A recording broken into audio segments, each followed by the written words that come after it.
Hi, I'm Ed Kelly, and this is CEO Angles. In this edition of CEO Angles, I'm happy to welcome AAIS SVP Joan Zerkovich. Joan leads the development efforts for openIDL here at AAIS. Joan, thank you for joining us. Happy to be here. And Joan, tell us where you are today. Well, as you know, Ed, openIDL has sparked a lot of interest in the insurance industry. So we've been asked to go around the country to speak on this topic. Today I'm in New York at the IBM Advisory Board for Blockchain Technologies, and we're here as part of Blockchain Week in New York. It's all very exciting. So for those who may have missed it, remind us what openIDL is designed to do. The openIDL is designed to streamline regulatory reporting. That's our first application. AAIS is an advisory organization. That's our role, is to serve as the bridge between regulators and carriers in this type of reporting. However, the platform, using a trusted, secure technology, blockchain technology, actually provides a platform for any type of data sharing and analytics that could take place in the insurance industry. So initially, we are focused on regulatory reporting. How will that work exactly?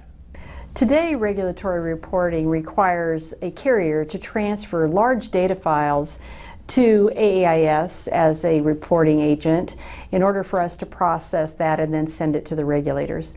In the future, members of openIDL will store their data in their private harmonized data store.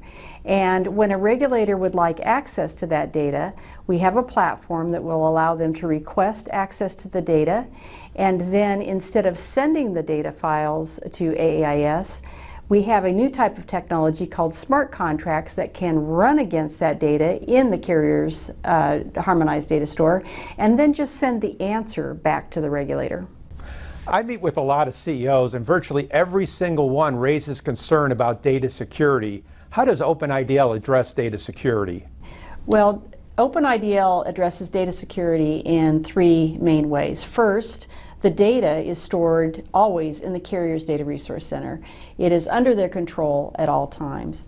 Second, we maintain the security by never sharing the data on the blockchain network. We only share evidence that the data is available. And access to that data is provided through smart contracts, which reside in the network as well. So again, the data doesn't leave the carrier's resource center. It's processed within the network, and only the answer is returned. And the last piece of this is auditability. Anything that happens with a carrier's data, the reports, all the transactions are stored in an auditable record stored on the blockchain. We've engaged carriers and regulators in the development of openIDL. Tell us about that process. The process of bringing all the stakeholders together is really key to how the openIDL works. We can't solve problems that have existed for quite some time around statistical reporting and regulatory reporting by doing the same thing. So we decided to use design thinking sessions to bring together regulators and carriers, AAIS as an advisory organization, data providers, to talk about what are the issues with this type of reporting, to gather some empathy, to understand the perspective of each of the members of the network and how we might solve this problem together. At the end of design thinking, we agree on the best way to move forward, the next few steps we can take together to improve the process.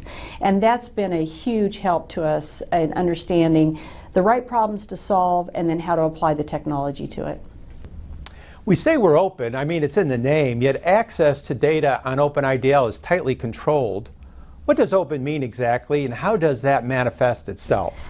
Well, open in the openIDL first starts with our approach to solving this problem. We want to be open. We want this a community that comes together to provide a new open platform. First, we start with the technology. We are committed to open source technology and have selected the Hyperledger Fabric as the technology, the blockchain technology that we use. Hyperledger Fabric is part of the Linux Foundation, the largest, most successful open source software platform in the world. 80% of the servers on the internet today run on Linux. On top of that, we have an open architecture. We are completely transparent in our data standards, how the technology is configured, how it will be operated. And then the last component of that architecture is the governance. And as an organization that is governed by the industry, both organizationally and technically, we are open and transparent to all. So where are we in the process, and what's the next step? Well, we started the openIDL in June of 2018. That's when we started technical development and we started our design thinking sessions. We had our first implementation by August, and we learned a lot. We learned a lot from our stakeholders and through the technology implementation. We kind of refactored that architecture, and we're very happy with the architecture as it exists today. We've implemented that over the last 2 iterations of our technical development, and we have a very solid platform now that we are moving forward in onboarding our carriers. And we have a number of carriers that are in the process of establishing their own nodes, looking at what it takes to load data into the openIDL, and then to participating in regulatory reporting as a production service this year. That's the best overview yet, Joan. Thanks for ducking out of your meeting to give us that update. No problem. Happy to do it. For more information on the topics featured in this episode, visit the AAIS website or contact your AAIS advisor. Until next time, this is Ed Kelly with CEO Angles.